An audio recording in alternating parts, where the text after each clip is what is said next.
ମିଖା ଅଧ୍ୟାୟ 1। ଜିହୁଦା ଦେଶୀୟ ଯୋଥମ, ଆହସ ଓ ହିଜକିୟ ରାଜାମାନଙ୍କର ଅଧିକାର ସମୟରେ ମୋରେଷ୍ଟିୟ ମିଖାଙ୍କ ନିକଟରେ ସଦାପ୍ରଭୁଙ୍କର ଏହି ବାକ୍ୟ ଉପସ୍ଥିତ ହେଲା। ସେ ସମରିଆ ଓ ଜିରୁସାଲମ ବିଷୟରେ ଏହି ଦର୍ଶନ ପାଇଲେ। ହେ ଗୋଷ୍ଠୀଗଣ, ତୁମ୍ଭେ ସମସ୍ତେ ଶୁଣ। ହେ ପୃଥିବୀ ଓ ତନ୍ମଧ୍ୟସ୍ଥ ସମସ୍ତେ ମନୋଯୋଗ କର। ପ୍ରଭୁ ସଦାପ୍ରଭୁ ଆପଣା ପବିତ୍ର ମନ୍ଦିରରୁ ପ୍ରଭୁ ତୁମ୍ଭମାନଙ୍କ ବିରୁଦ୍ଧରେ ସାକ୍ଷୀ ହେଉନ୍ତୁ। କାରଣ ଦେଖ, ସଦାପ୍ରଭୁ ଆପଣା ସ୍ଥାନରୁ ବାହାରି ଆସୁଅଛନ୍ତି ଓ ସେ ଓହ୍ଲାଇ ଆସି ପୃଥିବୀର ଉଚ୍ଚ ସ୍ଥଳୀ ସକଳ ଉପରେ ଗମନ କରିବେ।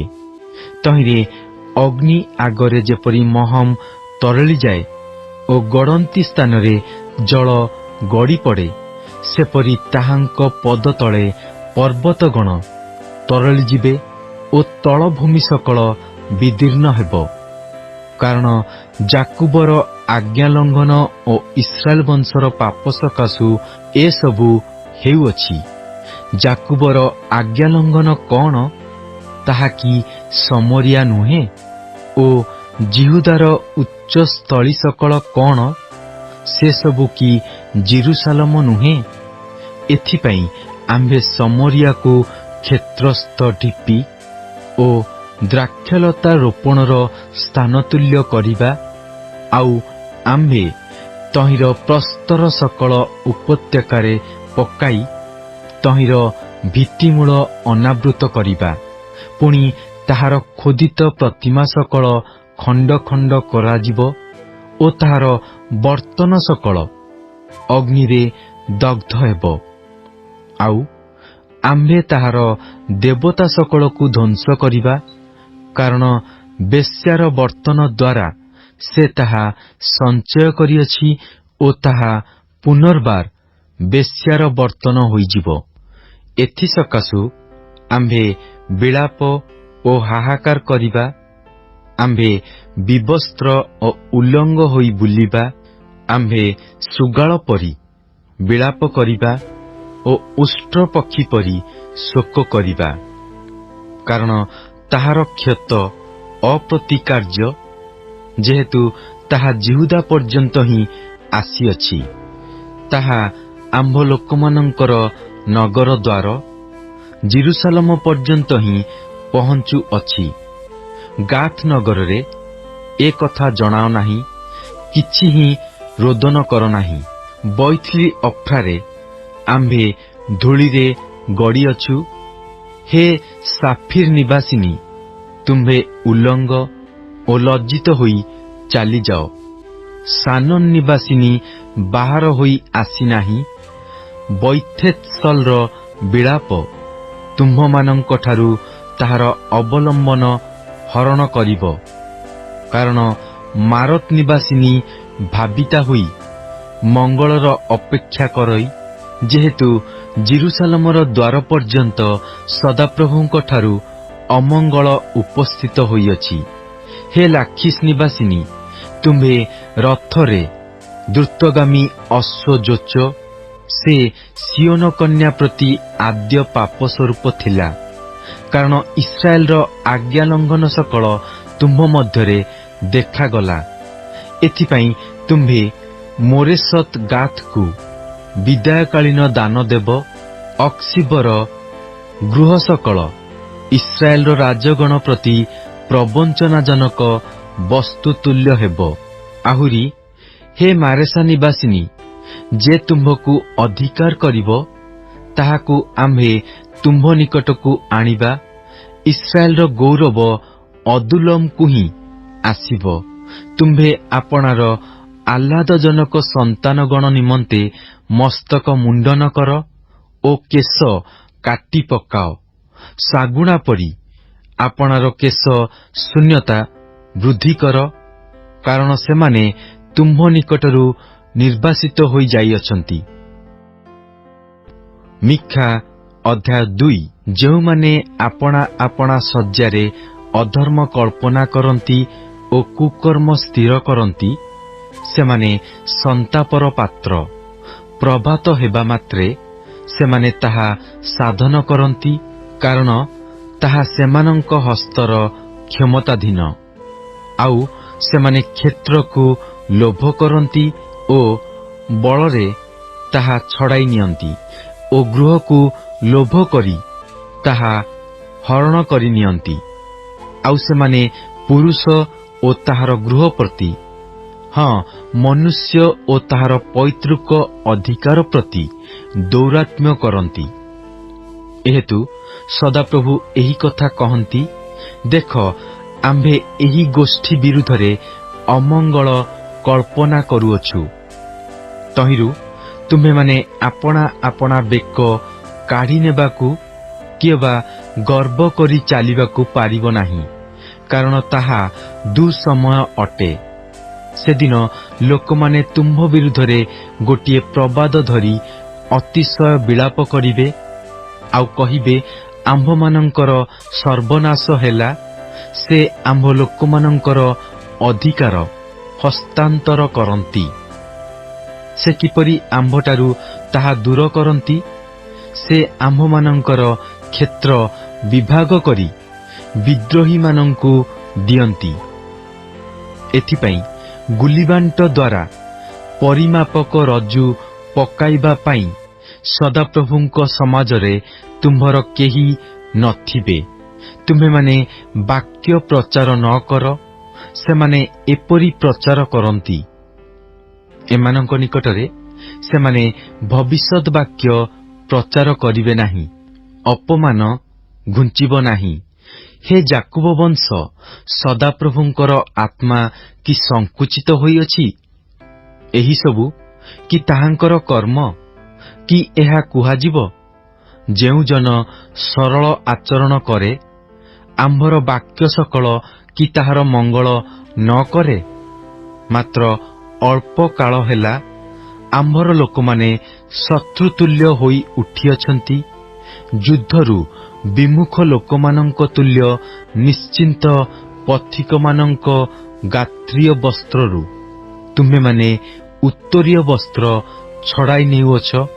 ଆମ୍ଭ ଲୋକମାନଙ୍କର ନାରୀଗଣକୁ ସେମାନଙ୍କର ସୁଖଜନକ ଗୃହରୁ ତୁମ୍ଭେମାନେ ଦୂର କରି ଦେଉଅଛ।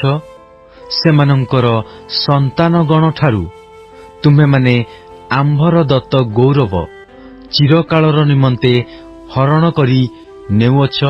ତୁମ୍ଭେମାନେ ଉଠ ଓ ପ୍ରସ୍ଥାନ କର, କାରଣ ଏ ତୁମ୍ଭମାନଙ୍କର ବିଶ୍ରାମ ସ୍ଥାନ ନୁହେଁ। ଯେହେତୁ ଅସୁଚିତା ବିନାଶ ଅର୍ଥାତ୍ ଭୟାନକ ବିନାଶ କରୁଅଛି। ଯେବେ କୌଣସି ଲୋକ ବାୟୁ ଓ ମିଥ୍ୟା କଥାର ଅନୁଗାମୀ ହୋଇ ମିଥ୍ୟାରେ କହେ, ଆମ୍ଭେ ଦ୍ରାକ୍ଷାରସ ଓ ସୁରା ବିଷୟକ ଭବିଷ୍ୟତ୍ ବାକ୍ୟ ତୁମ୍ଭମାନଙ୍କ ନିକଟରେ ପ୍ରଚାର କରିବା, ତେବେ ସେ ତ ଏହି ଲୋକମାନଙ୍କର ଭବିଷ୍ୟତ୍ ବକ୍ତା ହେବ। ହେ ଯାକୁବ, ଆମ୍ଭେ ଅବଶ୍ୟ ତୁମ୍ଭର ଯାବତୀୟ ଲୋକଙ୍କୁ ଏକତ୍ର କରିବା। ଆମ୍ଭେ ଅବଶ୍ୟ ଇସ୍ରାଏଲର ଅବଶିଷ୍ଟାଂଶକୁ ସଂଗ୍ରହ କରିବା। ଆମ୍ଭେ ସେମାନଙ୍କୁ ବସ୍ରାର ମେଷଗଣ ତୁଲ୍ୟ ଏକତ୍ର ରଖିବା। ନିଜ ଚରାଣୀ ସ୍ଥାନ ମଧ୍ୟରେ ଯେପରି ମେଷପଲ, ସେପରି ମନୁଷ୍ୟ ବାହୁଲ୍ୟ ହେତୁରୁ ସେମାନେ ମହାଶବ୍ଦ କରିବେ। ଭଗ୍ନକାରୀ ସେମାନଙ୍କର ଅଗ୍ରଗାମୀ ହୋଇଅଛନ୍ତି। ସେମାନେ ବେଢ଼ା ଭାଙ୍ଗି ଦ୍ୱାର ପର୍ଯ୍ୟନ୍ତ ଯାଇଅଛନ୍ତି ଓ ସେହି ଦ୍ୱାର ଦେଇ ବାହାରି ଯାଇଅଛନ୍ତି। ପୁଣି ସେମାନଙ୍କର ରାଜା ସେମାନଙ୍କର ଆଗେ ଆଗେ ଯାଇଅଛନ୍ତି ଓ ସଦାପ୍ରଭୁ ସେମାନଙ୍କର ଅଗ୍ରଗାମୀ ଅଛନ୍ତି। ମିଖା ଅଧ୍ୟାୟ 3। ପୁଣି ମୁଁ କହିଲି, ହେ ଯାକୁବର ପ୍ରଧାନ ବର୍ଗ ଓ ହେ ଇସ୍ରାଏଲ ବଂଶର ଶାସନକର୍ତ୍ତାଗଣ, ମୁଁ ନିବେଦନ କରେ, ତୁମ୍ଭେମାନେ ଶୁଣ। ନ୍ୟାୟ ବିଚାର ଜ୍ଞାତ ହେବାର କି ତୁମ୍ଭମାନଙ୍କର ଉଚିତ ନୁହେଁ? ମାତ୍ର ତୁମ୍ଭେମାନେ ସତ୍କର୍ମ ଘୃଣା କରି ଦୁଷ୍କର୍ମ ଭଲ ପାଉଅଛ। ତୁମ୍ଭେମାନେ ଲୋକମାନଙ୍କ ଗାତ୍ରରୁ ସେମାନଙ୍କର ଚର୍ମ ଓ ସେମାନଙ୍କ ଅସ୍ଥିରୁ ସେମାନଙ୍କର ମାଂସ ଛଡ଼ାଇ ନେଉଛ।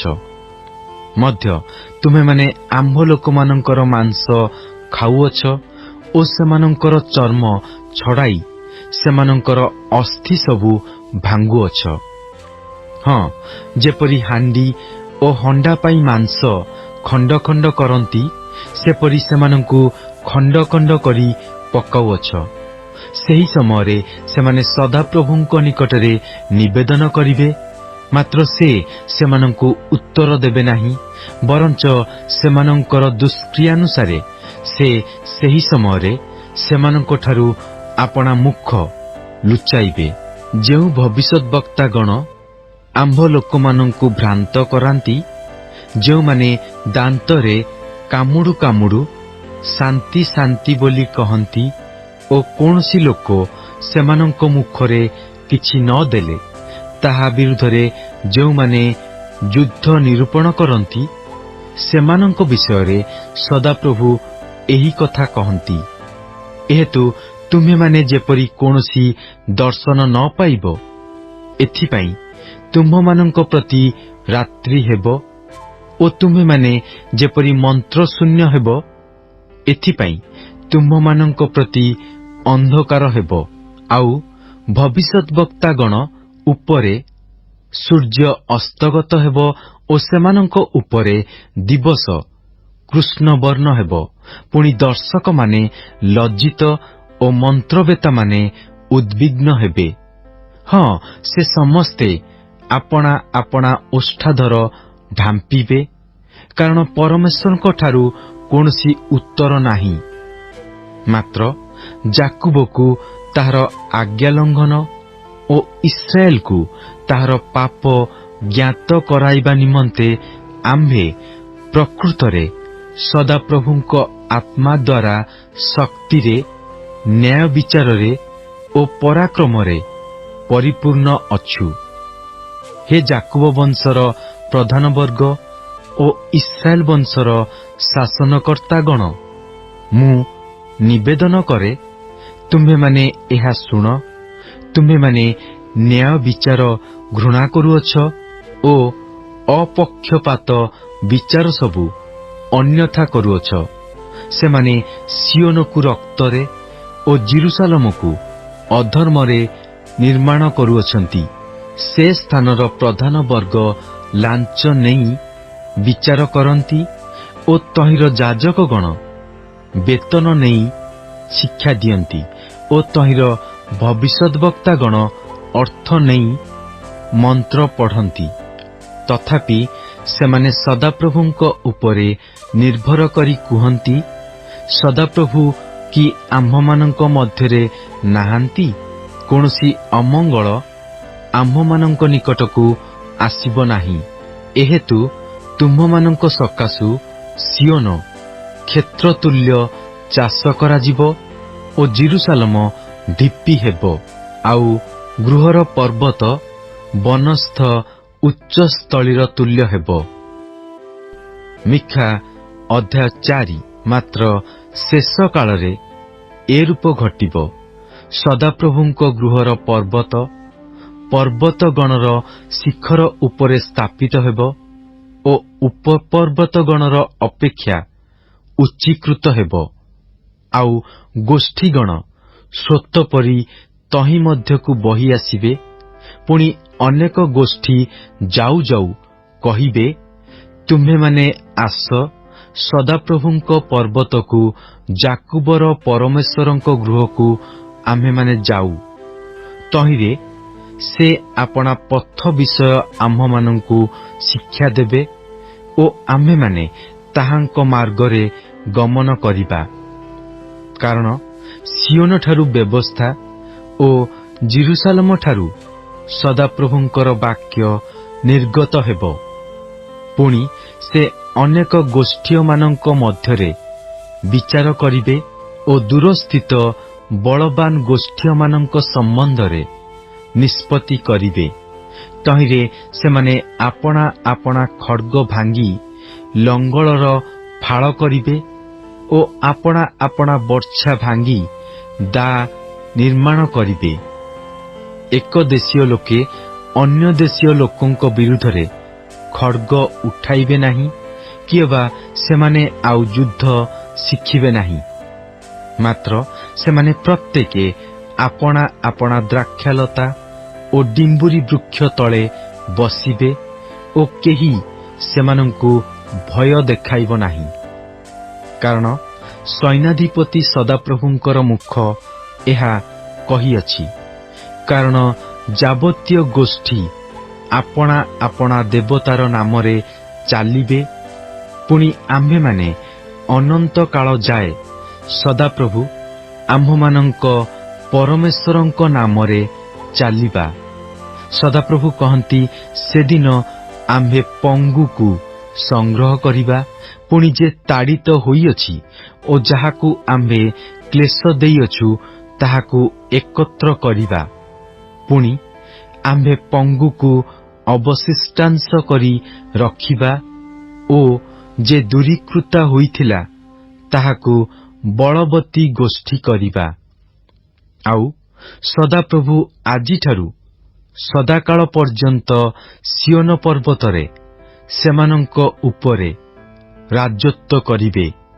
ପୁଣି ହେ ପଲର ଦୁର୍ଗ, ହେ ସିଓନ କନ୍ୟାର ଗିରି, ତାହା ତୁମ୍ଭ ନିକଟକୁ ଆସିବ।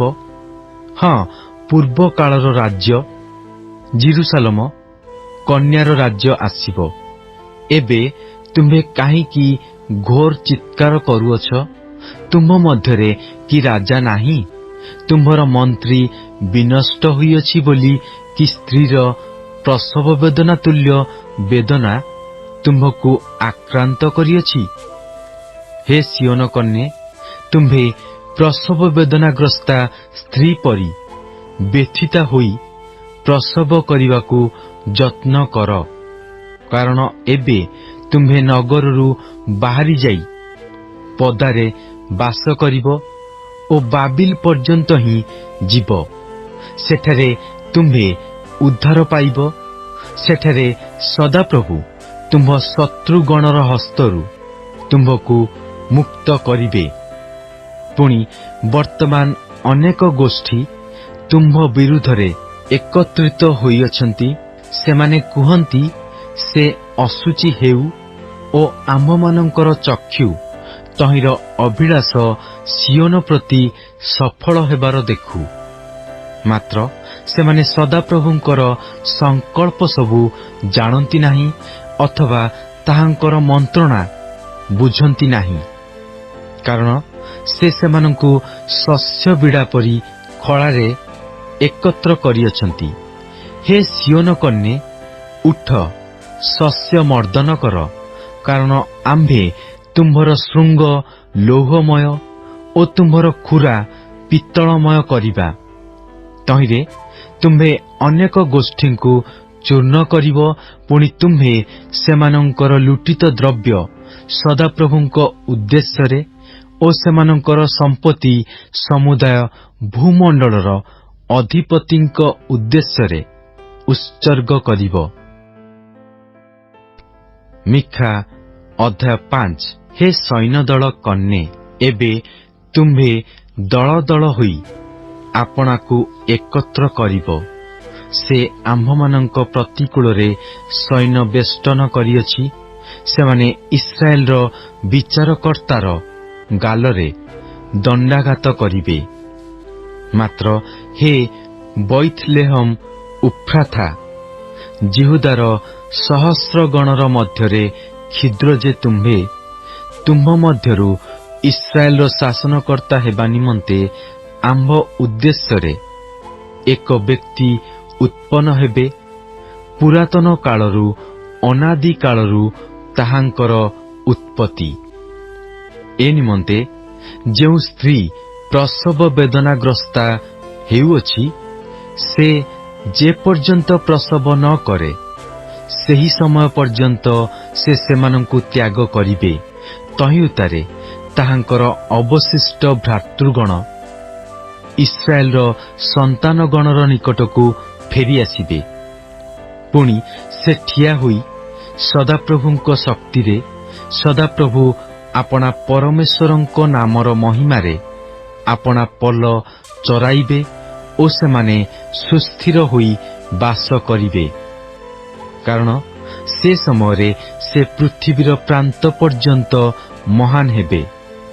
ଆଉ ଏହି ମନୁଷ୍ୟ ଆମ୍ଭମାନଙ୍କର ଶାନ୍ତି ସ୍ୱରୂପ ହେବେ। ଯେଉଁ ସମୟରେ ଅସୁର ଆମ୍ଭମାନଙ୍କ ଦେଶକୁ ଆସିବ ଓ ଆମ୍ଭମାନଙ୍କ ଅଟ୍ଟାଳିକାମାନରେ ପଦାର୍ପଣ କରିବ, ସେ ସମୟରେ ଆମ୍ଭେମାନେ ତାହା ବିରୁଦ୍ଧରେ 7 ଜଣ ପଲରକ୍ଷକ ଓ 8 ଜଣ ପ୍ରଧାନ ଲୋକ ଉତ୍ଥାପନ କରିବା। ପୁଣି ସେମାନେ ଖଡ୍ଗ ଦ୍ୱାରା ଅସୁର ଦେଶ ଓ ନିମ୍ରୋଦ ଦେଶର ପ୍ରବେଶ ସ୍ଥାନ ସକଳ ଉଚ୍ଛିନ୍ନ କରିବେ। ପୁଣି ଅସୁର ଆମ୍ଭମାନଙ୍କ ଦେଶକୁ ଆସି ଆମ୍ଭମାନଙ୍କ ସୀମାରେ ପଦାର୍ପଣ କଲେ ସେ ତାହାଠାରୁ ଆମ୍ଭମାନଙ୍କୁ ଉଦ୍ଧାର କରିବେ। ଆଉ ସଦାପ୍ରଭୁଙ୍କ ନିକଟରୁ ଆଗତ ଯେଉଁ ଶିଶିର ଓ ତୃଣ ଉପରେ ପତିତ ଯେଉଁ ବୃଷ୍ଟି ମନୁଷ୍ୟ ପାଇଁ ବିଳମ୍ବ ନ କରେ କିମ୍ବା ମନୁଷ୍ୟ ସନ୍ତାନଗଣର ଅପେକ୍ଷା ନ କରେ, ତାହାର ତୁଲ୍ୟ ଯାକୁବର ଅବଶିଷ୍ଟାଂଶ ଅନେକ ଗୋଷ୍ଠୀ ମଧ୍ୟରେ ରହିବେ। ପୁଣି ବନ ପଶୁଗଣ ମଧ୍ୟରେ ଯେପରି ସିଂହ, ମେଷପଲ ମଧ୍ୟରେ ଯେପରି ଯୁବା ସିଂହ ଯାଇ ଦଳି ପକାଏ ଓ ବିଦୀର୍ଣ୍ଣ କରେ, ଆଉ ଉଦ୍ଧାରକାରୀ କେହି ନଥାଏ, ସେପରି ଗୋଷ୍ଠୀଗଣ ମଧ୍ୟରେ ଅନେକ ଗୋଷ୍ଠୀ ମଧ୍ୟରେ ଯାକୁବର ଅବଶିଷ୍ଟାଂଶ ହେବେ। ତୁମ୍ଭ ବିପକ୍ଷଗଣର ଉପରେ ତୁମ୍ଭର ହସ୍ତ ଉନ୍ନତ ହେଉ ଓ ତୁମ୍ଭର ଶତ୍ରୁ ସମସ୍ତେ ଉଚ୍ଛିନ୍ନ ହେଉନ୍ତୁ। ଆହୁରି ସଦାପ୍ରଭୁ କହନ୍ତି, ସେଦିନ ଆମ୍ଭେ ତୁମ୍ଭ ମଧ୍ୟରୁ ତୁମ୍ଭ ଅଶ୍ୱଗଣକୁ ଉଚ୍ଛିନ୍ନ କରିବା ଓ ତୁମ୍ଭର ରଥ ସବୁ ନଷ୍ଟ କରିବା।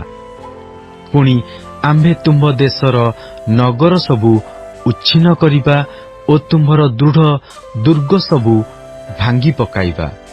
ପୁଣି ଆମ୍ଭେ ତୁମ୍ଭ ହସ୍ତରୁ ମାୟାବିତ୍ତ ଉଚ୍ଛିନ୍ନ କରିବା ଓ ଗଣକମାନେ ତୁମ୍ଭ ମଧ୍ୟରେ ଆଉ ନଥିବେ।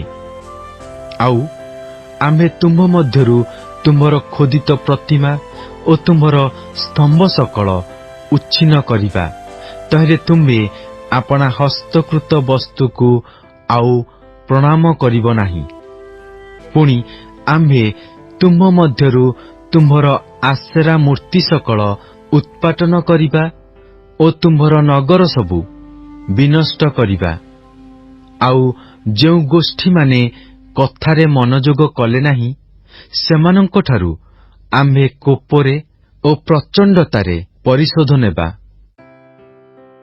ମିଖା ଅଧ୍ୟାୟ 6। ସଦାପ୍ରଭୁ ଯାହା କହନ୍ତି ତାହା ତୁମ୍ଭେମାନେ ଏବେ ଶୁଣ। ତୁମ୍ଭେ ଉଠ, ପର୍ବତଗଣର ସମ୍ମୁଖରେ ବିବାଦ କର ଓ ଉପପର୍ବତଗଣ ତୁମ୍ଭର ରବ ଶୁଣନ୍ତୁ। ହେ ପର୍ବତଗଣ, ହେ ପୃଥିବୀର ଅଟଳ ଭିତ୍ତିମୂଳ ସକଳ, ତୁମ୍ଭେମାନେ ସଦାପ୍ରଭୁଙ୍କର ବିବାଦ ବାକ୍ୟ ଶୁଣ। କାରଣ ଆପଣା ଲୋକମାନଙ୍କ ସହିତ ସଦାପ୍ରଭୁଙ୍କର ବିବାଦ ଅଛି ଓ ସେ ଇସ୍ରାଏଲ ସହିତ ବାଦାନୁବାଦ କରିବେ। ହେ ଆମ୍ଭର ଲୋକ, ତୁମ୍ଭ ପ୍ରତି ଆମ୍ଭେ କଣ କରିଅଛୁ ଓ କାହିଁରେ ଆମ୍ଭେ ତୁମ୍ଭକୁ କ୍ଳାନ୍ତ କରିଅଛୁ? ଆମ୍ଭ ପ୍ରତିକୂଳରେ ସାକ୍ଷ୍ୟ ଦିଅ। ଆମ୍ଭେ ତ ମିଶର ଦେଶରୁ ତୁମ୍ଭକୁ ବାହାର କରି ଆଣିଲୁ ଓ ଦାସଗୃହରୁ ତୁମ୍ଭକୁ ମୁକ୍ତ କଲୁ। ଆଉ ତୁମ୍ଭର ଅଗ୍ରସର ହେବା ପାଇଁ ମୋଶା, ହାରଣ ଓ ମରିୟମକୁ ପଠାଇଲୁ। ହେ ଆମ୍ଭର ଲୋକେ, ମୋଆବର ରାଜା ବାଲାକ କି ମନ୍ତ୍ରଣା କରିଥିଲା ଓ ବିଓରର ପୁତ୍ର ବିଲିୟମ ତାହାକୁ କି ଉତ୍ତର ଦେଇଥିଲା, ତାହା ଏବେ ସ୍ମରଣ କର। ସିଟିମ୍ ଠାରୁ ଗିଲଗଲ ପର୍ଯ୍ୟନ୍ତ ସ୍ମରଣ କର। ତହିଁରେ ତୁମ୍ଭେମାନେ ସଦାପ୍ରଭୁଙ୍କର ନ୍ୟାୟ କର୍ମ ସକଳ ଜ୍ଞାତ ହୋଇପାରିବ। ଆମ୍ଭେ କଣ ଘେନି ସଦାପ୍ରଭୁଙ୍କ ସମ୍ମୁଖକୁ ଆସିବା ଓ ଊର୍ଦ୍ଧ୍ୱସ୍ଥ ପରମେଶ୍ୱରଙ୍କ ସମ୍ମୁଖରେ ପ୍ରଣାମ କରିବା? ଆମ୍ଭେ କି ହୋମବଳି ରୂପେ 1 ବର୍ଷୀୟ ଗୋବତ୍ସମାନ ନେଇ ତାହାଙ୍କ ସମ୍ମୁଖକୁ ଆସିବା? ସହସ୍ର ସହସ୍ର ମେଷରେ ଅବା ଅୟୁତ ଅୟୁତ ତୈଳର ନଦୀରେ ସଦାପ୍ରଭୁ କି ପ୍ରସନ୍ନ ହେବେ? ଆମ୍ଭେ ଆପଣା ଆଜ୍ଞା ଲଙ୍ଘନ ସକାଶେ କି ଆପଣା ପ୍ରଥମ ଜାତକୁ ଆମ୍ଭ ପ୍ରାଣର ପାପ ସକାଶେ କି ଆପଣା ଶରୀରର ଫଳ ଦାନ କରିବା? ହେ ମନୁଷ୍ୟ, ଯାହା ଉତ୍ତମ ତାହା ସେ ତୁମ୍ଭକୁ ଜଣାଇଅଛନ୍ତି। ନ୍ୟାୟଚରଣ, ଦୟା, ଭଲ ପାଇବା ଓ ନମ୍ର ଭାବରେ ତୁମ୍ଭ ପରମେଶ୍ୱରଙ୍କ ସହିତ ଗମନାଗମନ କରିବାର। ଏହାଛଡ଼ା ସଦାପ୍ରଭୁ ତୁମ୍ଭଠାରୁ ଆଉ କଣ ଚାହାନ୍ତି? ସଦାପ୍ରଭୁଙ୍କ ରବ ନଗର ପ୍ରତି ଘୋଷଣା କରୁଅଛି ଓ ଜ୍ଞାନବାନ ମନୁଷ୍ୟ ତୁମ୍ଭର ନାମ ଦେଖିବ। ତୁମ୍ଭେମାନେ ଦଣ୍ଡ ଓ ତନିରୂପଣକାରୀଙ୍କୁ ମାନ। ଦୁଷ୍ଟର ଗୃହରେ କି ଏବେ ହେଁ ଦୁଷ୍ଟତାର ଭଣ୍ଡାର ଓ ଘୃଣାଯୋଗ୍ୟ ସାନ ଅଇଫା ଅଛି? ଆମ୍ଭେ କି ଦୁଷ୍ଟତାର ନୀତିରେ ଓ ଛଳନାରୂପ ବଟଖରାର ଥଳିରେ ନିର୍ଦ୍ଦୋଷ ହେବା? ସେ ସ୍ଥାନର ଧନୀ ଲୋକମାନେ ଦୌରାତ୍ମ୍ୟରେ ପରିପୂର୍ଣ୍ଣ ଅଛନ୍ତି ଓ ତହିଁର ନିବାସୀଗଣ ମିଥ୍ୟା କହିଅଛନ୍ତି। ପୁଣି ସେମାନଙ୍କ ମୁଖ ମଧ୍ୟରେ ସେମାନଙ୍କ ଜିହ୍ୱା ପ୍ରବଞ୍ଚକ। ଏଥିପାଇଁ ଆମ୍ଭେ ମଧ୍ୟ ବେଦନାଯୁକ୍ତ କ୍ଷେତରେ ତୁମ୍ଭକୁ ପ୍ରହାର କରିଅଛୁ। ଆମ୍ଭେ ତୁମ୍ଭର ସମସ୍ତ ପାପ ସକାଶୁ ତୁମ୍ଭକୁ ଉଚ୍ଛିନ୍ନ କରିଅଛୁ। ତୁମ୍ଭେ ଭୋଜନ କରିବ, ମାତ୍ର ତୃପ୍ତ ନୋହିବ ଓ ତୁମ୍ଭ ମଧ୍ୟରେ ତୁମ୍ଭର କ୍ଷୀଣତା ରହିବ। ତୁମ୍ଭେ ସ୍ଥାନାନ୍ତର କରିବ, ମାତ୍ର ନିରାପଦରେ ବହି ନେଇପାରିବ ନାହିଁ ଓ ଯାହା ତୁମ୍ଭେ ବହି ନେବ ତାହା ଆମ୍ଭେ ଖଡ୍ଗକୁ ଦେବା। ତୁମ୍ଭେ ବୁଣିବ, ମାତ୍ର କାଟିବ ନାହିଁ। ତୁମ୍ଭେ ଜିତ ଫଳ ପେଷିବ, ମାତ୍ର ଆପଣା ଦେହରେ ତୈଳ ମର୍ଦ୍ଦନ କରିବ ନାହିଁ। ଦ୍ରାକ୍ଷା ଫଳ ପେଷିବ, ମାତ୍ର ଦ୍ରାକ୍ଷାରସ ପାନ କରିବ ନାହିଁ। କାରଣ ଅମ୍ରିର ବିଧି ଓ ଆହାବ ବଂଶର କ୍ରିୟାସକଳ ପାଳନ କରାଯାଉଅଛି ଓ ତୁମ୍ଭେମାନେ ସେମାନଙ୍କ ପରାମର୍ଶରେ ଚାଲୁଅଛ।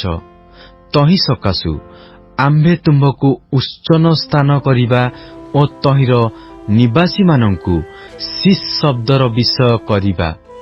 ଆଉ ତୁମ୍ଭେମାନେ ଆମ୍ଭ ଲୋକମାନଙ୍କର ଅପମାନର ଭାର ବହିବ। ମିଖା ଅଧ୍ୟାୟ 7। ହାୟ, ମୁଁ ସନ୍ତାପର ପାତ୍ର, କାରଣ ଗ୍ରୀଷ୍ମକାଳୀନ ଫଳ ତୋଳିଲା ଉତ୍ତାରେ ଦ୍ରାକ୍ଷା ଫଳ ସଂଗ୍ରହ କରିବାର ଯେପରି ମୁଁ ସେପରି ହୋଇଅଛି। ଭୋଜନର ପାଇଁ ଗୋଟିଏ ଦ୍ରାକ୍ଷା ପେଣ୍ଡା ନାହିଁ। ମୋର ପ୍ରାଣ ପ୍ରଥମ ପକ୍ୱ ଡିମ୍ବୁରି ଫଳ ଲାଳସା କରେ। ଧାର୍ମିକ ଲୋକ ପୃଥିବୀରୁ ଉଚ୍ଛିନ୍ନ ହୋଇଅଛି ଓ ମନୁଷ୍ୟମାନଙ୍କ ମଧ୍ୟରେ ସରଳ ଲୋକ କେହି ନାହିଁ। ସେ ସମସ୍ତେ ରକ୍ତପାତ କରିବାକୁ ଛକି ବସନ୍ତି। ପ୍ରତ୍ୟେକ ଲୋକ ଆପଣା ଆପଣା ଭ୍ରାତାକୁ ଜାଲରେ ଧରିବାକୁ ଚେଷ୍ଟା କରଇ। ଯାହା ମନ୍ଦ ତାହା ଯତ୍ନପୂର୍ବକ କରିବା ପାଇଁ ତହିଁ ଉପରେ ସେମାନଙ୍କର ହସ୍ତ ଅଛି।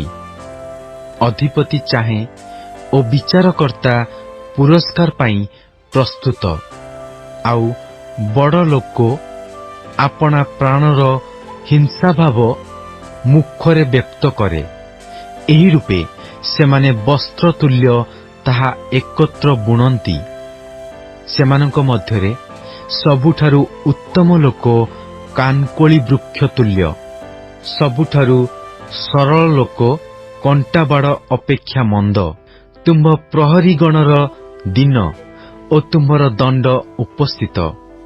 ଏବେ ସେମାନଙ୍କର ବ୍ୟାକୁଳତା ଜନ୍ମିବ।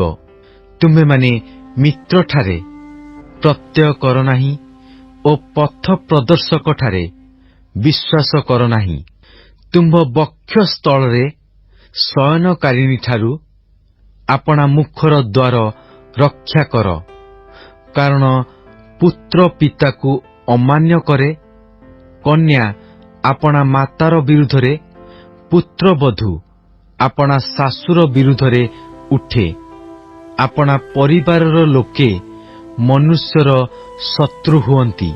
ମାତ୍ର ମୁଁ ସଦାପ୍ରଭୁଙ୍କ ପ୍ରତି ଦୃଷ୍ଟି ରଖିବି।